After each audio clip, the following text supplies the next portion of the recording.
Welcome back, New York Talk, episode 153. I'm your host, Elyse DeLucci. Welcome to New York City. Welcome to my living room.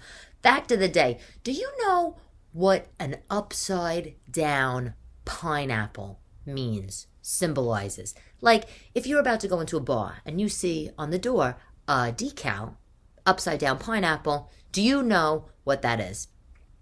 News to me, I just found out it's a subtle sign that says we are a swingers bar, or this is a place where swingers attend. No idea that was a thing. I swear I learn something new every day. If you are also out and you see somebody that has an upside down pineapple pin, very subtle, they're a swinger. And they are putting it out there into the universe to say to other people, would you be interested in swinging with us? I couldn't think of anything more uncomfortable and awkward. You know what I'm saying? That's like showing cleavage to a whole nother level, right? Girls, no offense, you might show a little cleavage. Maybe you hike up your skirt short. Maybe in the day of the garter belt, you show off a little ruffle. We all know what you want. We all know what you're trying to attract, right? I mean, and I'm talking by traditional standards, because yes, there's a lot of people, maybe you're listening, that'll say, oh God, Elyse, just because somebody shows off their boobies or somebody lets their top of their thigh show and has a garter, that doesn't mean that they're out looking for something or trying to attract attention. But come on. I think, you think, we think the same. And we know. But you see, you're going to put the pin on. You're going to put the swingers pin on. You're going to put a swingers patch on your sweatshirt. I mean, like advertising is what you want to do. Is that the same as the garter belt and the boobies? I think so. I think so. I think it is. I guess maybe it's no different than having, though, the LGBTQIA flag, pin on your thing. I don't know. It's not for me. That's all I could say to you. I've never, is it swung? Is that the proper word? I never swung. I don't plan on swinging. I'm not interested. No, thank you. You do your thing. I will do my thing. And that is the end of that. And people, by the by, that do this with friends and stuff, I mean, all the more power to you if you're one of these people. I mean, I'm just not adventurous. I'm like prudish, really. I'm like a prude. I don't like that about me, but I am. I think it's because my mother put the fear of friggin' God in me when I was growing up. Like, you remember the birds and the bees talk? Nothing is like having the birds and the bees talk when your mother's a nurse. My mother, she'd be like, if you do a certain something, you're going to get a disease in the back of your throat, then you're going to die. That was like basically my extent of the birds and the bees. It was nothing like, sit down, I want to tell you how the babies are made. No, it was not. It was absolutely nothing like that. And I think that the effect of that was that I was a prude. Or, of course, I'm sure if I told her I had a boyfriend or I liked 1,000 guys in my school, she was probably like, you gotta go to confession. It's please. Anyway, so people have been asking me, what am I eating on keto? I'm not gonna bore you with recipes unless you want them. By the by, small favor I want to ask you. If you are a listener, and I know you are, because you're here now, can you, leave me a review on Apple Podcasts? You could just go to, type in, Elyse DeLucci podcast, New York Talk podcast, Elyse DeLucci. In Google, Apple Podcasts, link should come up, and then there'll be a spot for you to leave a review. Right now, we have a lot of reviews. We have 100, I think, and something reviews. The podcast is big. Thousands and thousands of tens of thousands of listeners a month. It's great, but I need some more reviews. So if you don't mind doing that, the other thing I will ask you of you, please, is if there's a topic that you like that I talk about regularly. Maybe it's recipes. Maybe we're talking about business. Maybe we're talking about transitioning careers. Maybe we're talking about beauty products or New York City centric things, restaurants, store openings, whatever. can you do me a favor and can you DM me that information? I feel like the podcast right now, my podcast, it's a potpourri of everything, and there's a lot of beauty in that. But I want to just, I'm curious to honing it in to see what everybody's interested in. Anyway, back to what I was saying. People are asking me, what are you eating on keto? What are you eating for a snack? I'm going to post a video of a keto snack that I've been doing, but I belong to some of these keto communities, and everybody gives their ideas. Let me tell you what my favorite one has been is a bacon and cream cheese bite. So basically all you do is you get a piece of bacon, smear a little cream cheese on it, and I've been putting the Trader Joe's everything but the seasoning on top, fold it in half. Yum. One bite. Delish. Another thing, never would have thought of this in a million years, and it's delicious. You remember marshmallow fluff? And if you're not in the U.S., because I know I have international listeners, marshmallow fluff was like this big popular thing in the 50s and the 60s, big plastic container called fluff. And inside, it literally was like just marshmallows, but spoonable marshmallows. Right? And a lot of people would make these peanut butter and fluff sandwiches and on Wonder Bread, right? Which was a popular white bread. So someone suggested in the keto group, get peanut butter, like the Jason's. I think that's the brand I have. Jason's. It's just nuts. It's nothing else. It's just peanuts. I think in salt and maybe oil, but just nuts, that kind of peanut butter. By the way, not the peanut butter, like, not by the way, not the peanut butter that's like Jiffy or Skippy or whatever the hell it is, that has sugar and peanuts. Just the peanut butter with the nuts. And it's Jason's, and the other one that I buy a lot is the Whole Foods brand, 365.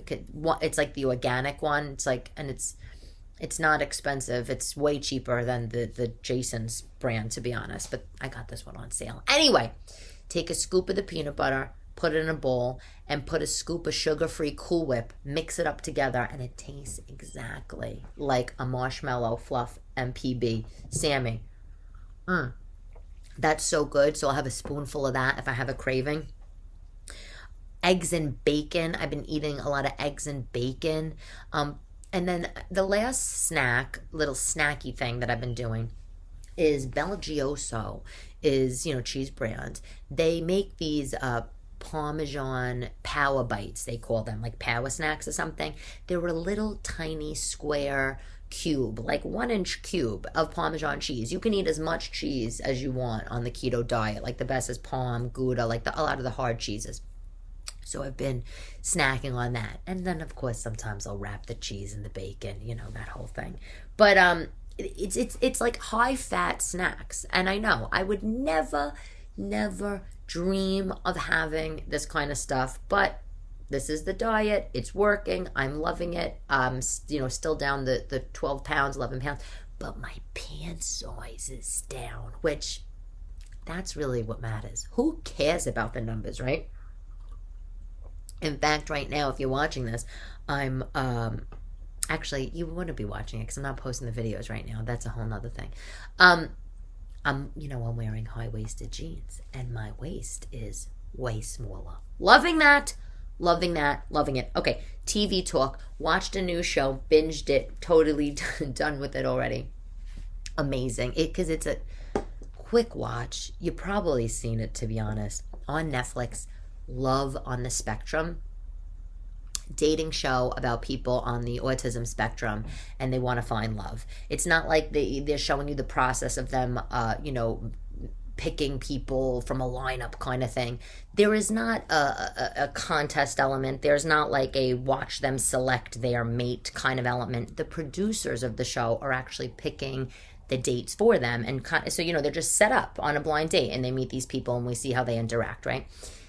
The reason why it's so great is because the people that are looking for love on the spectrum are the most wonderful, delightful, interesting people. It's like fascinating. And I'm not saying this lightly. Like, I never watched the show because I'd see it pop up on Netflix. It would say, #1 show out right now. I was never doing it because I thought it was going to be some terrible,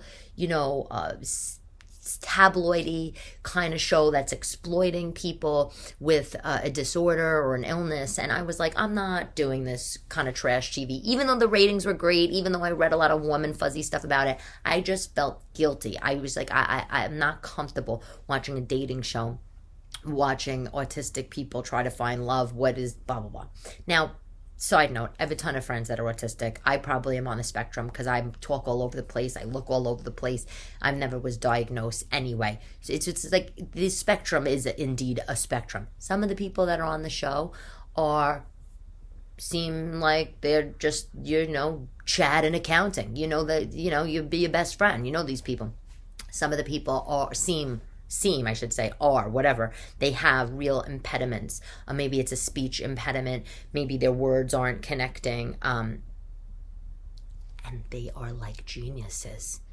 That was the best part of the show. Besides the fact of how happy to see people that want to find love go on a date. These people, a lot of them, they're in their mid-20s, late 20s, early 30s.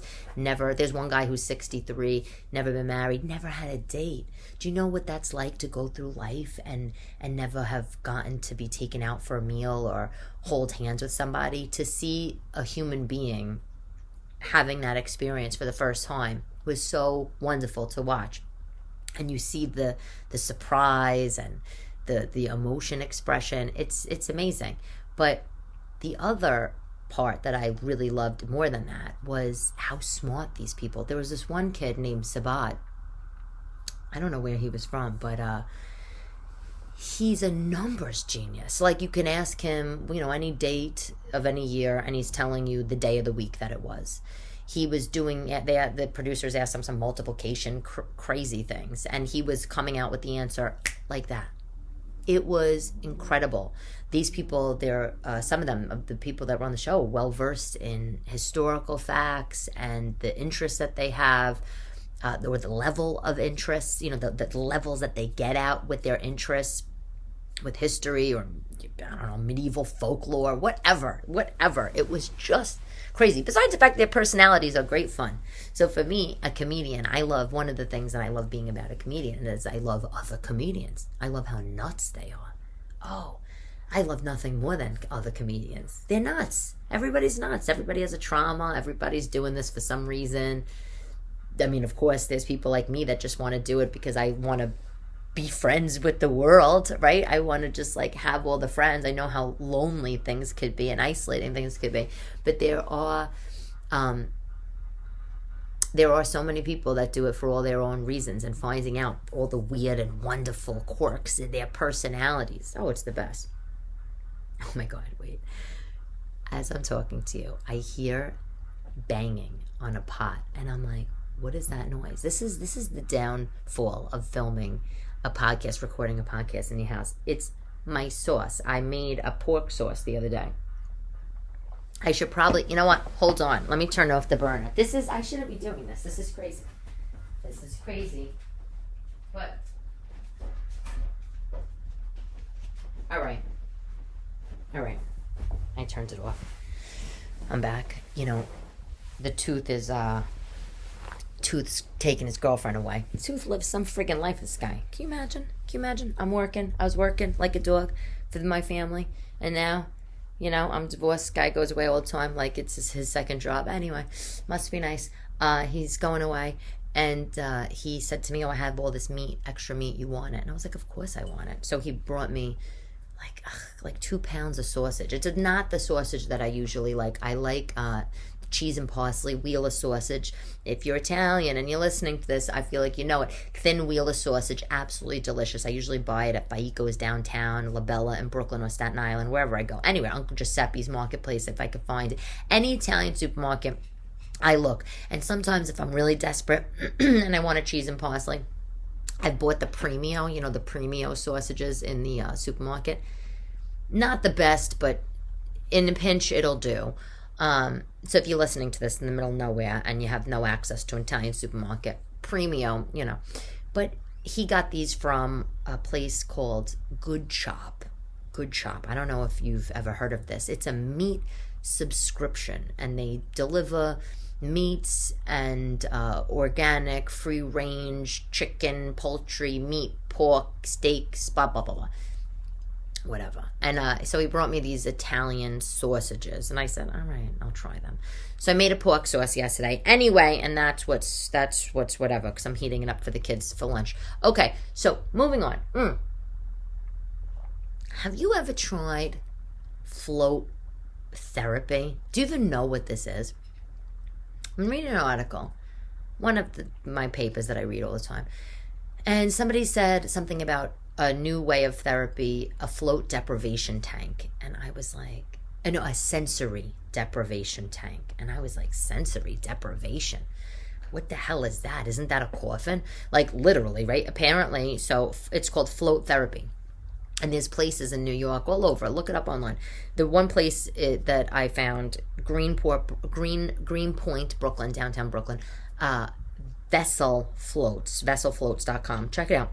So you go into a vessel, and it's no sight, no sound, no gravity, no touch, no scent. And the vessel is just that. It's this little tiny room with a little tiny amount of water at the bottom. Okay, I'm already like, no. But, and you go into this little pod for like 90 minutes or something. And, you know, all your senses are taken away. And apparently it helps you get over therapy, anxiety, PTSD, just gives you like a quick reset. People that, you know, like there's been studies, behavioral studies that say people that do this float practice, do it regularly, their stress levels come down. You know, like I said, the anxiety comes down. They have better sleep. Because your body, apparently, when you're in the vessel and you don't have the flashing, the noise, the buzzing, whatever, your body's able to focus just on the body. And, you know, any connective tissue that's broken, anything that's going on inside you can heal. Interesting, right? Like, interesting. Am I going to do it? Probably not. I'm open-minded and I want to try new things, but I'm a little claustro. There are some sensory deprivation tanks, apparently, that are like coffins, like a tanning bed. And no. This one in Brooklyn, I saw, the reason why I liked this one out of all of them, they have 7.5 foot ceilings. So it's like you're in a little room, but it has high ceilings. But like, the other thing is like, what do you do? I was like, do they tie you up? Which would be insanely claustrophobic. Do you just like lay on your back in like 2 inches of water and float? Like, I think I would literally, that itself, the thought of it gives me anxiety. But if you've done it, good for you. If you want to do it, great. Tell me about it. I would love to hear about it.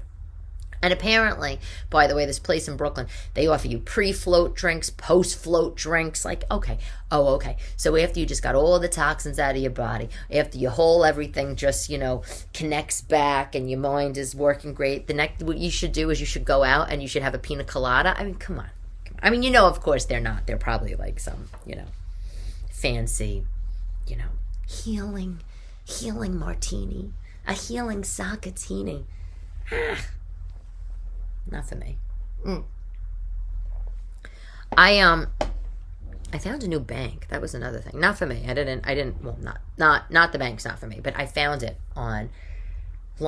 Hi, Elmo. Hi. It's called Copper Bank, and it's for kids. It's like teaches them about money, and you open a checking and savings and investing. Totally love it. Look, you should check it out if you have kids. I don't know who the bigger bank is, like who's the parent company of it. But I love this idea of having a bank where the kid can have their own debit card, and it's a checking and a savings, and also there's an investment account, and they could, you could lock the debit card to certain amounts. I love this idea. And also there's all these financial literacy, and there's all this financial literacy information for the kids, and the parents to read together. I think it's really cool. And the reason why I'm talking about that is because I was having a conversation with somebody about opening accounts for my daughters, like back in the day when my mom took me to open up, or whoever, I think it was my grandma, took me to the bank, and we opened a savings account, and they gave me the little passbook. Remember the passbooks? And like you'd write down, like a little ledger, how much you're depositing or whatever. They don't really pay a lot of interest. I mean, it's like and also it's like I want to give my child, like they have a little account, but not like a one that I opened when they were babies, not one that now as they're older, they can understand we're going to the bank to open an account. So I want to give them that experience that like we'll go to this bank and opening a savings account and you'll get the little passbook. But in terms of maturing their money, like as if, can you imagine maturing their $5 a week? It's probably not the best option. The other thing is my daughters, 8 and 9, by the time they're older, I mean, they're not going to be going to bank branches and doing their thing. So, it's a whole thought in my head. But this is one of the banks. I read about a Copper Bank for kids. Check it out. It seemed really, really, really interesting. Oh my God. Do you ever feel like your coffee gets cold so fast? Oh, product of the day, edible coffee cups. Could you die? Edible coffee cups. Okay, so I feel like this is a gimmick. I think I read it in the New York Times or New York Mag, but there's this company, startup, that I wrote it down. Hold on. It's called Cupfee. CUPFFEE.me. It's a startup. Yeah, it's a startup. Okay, so here it is. Edible coffee cup made from 7 ingredients: oat bran, wheat flour, sugar, and oil. Okay, I don't know where the other 7 are, but that's what they put in the article. And basically what it looks like, it's a wafer. It's a wafer cup. It looks like a big giant wafer, and it has no artificial colors, sweeteners, preservatives, whatever. It's probably like the Host that you get at church, which, by the way, I think is delicious. Anyway, moving on. So it looks like a wafer, and the picture of it when you go to the website, it looked like a terracotta flower pot, in my opinion. But basically, you pour the coffee in the edible cup, and then when you're done with your coffee, you can take a bite of it. I don't know. My coffee, as I just said, is cold. Mine gets cold and is stale quick, and I leave my coffee around, and I microwave it 17 times. And sometimes if it gets like really stale, like over 2 hours, I'm just like, forget it. I'll make a new cup, and I don't know how an edible cup will fare for me. What I do think though is how cute the edible cup is for a little party, right? A little dinner party or an event. If you're an event person, have a cappuccino, put a little whip, a little spoon in there, and people can eat it. But like, imagine sitting at a table all by yourself and eating your coffee cup. It would be a wild scene from an SNL skit. All of us, I mean, everybody would be doing it, so maybe that's fine, Like, is it normalcy en masse, right? Well, if everybody's doing it, it must be okay. But all of a sudden, you take that last sip of the skim cap, right? And then you just start, it's insane. It's literally insane. And then what happens at the very bottom? That's what I want to know. Is it mushy? Does it get mush? Does it melt in your hands? Like, I mean, I don't know. But that is my product of the week. It's a ridiculous product of the week. And of course, not the end of this podcast without a quote by Oscar Wilde today. Women are meant to be loved, not to be understood. That's it. I'm Elyse DeLucci. This is New York Talk. Thank you for listening. Love to love you, baby.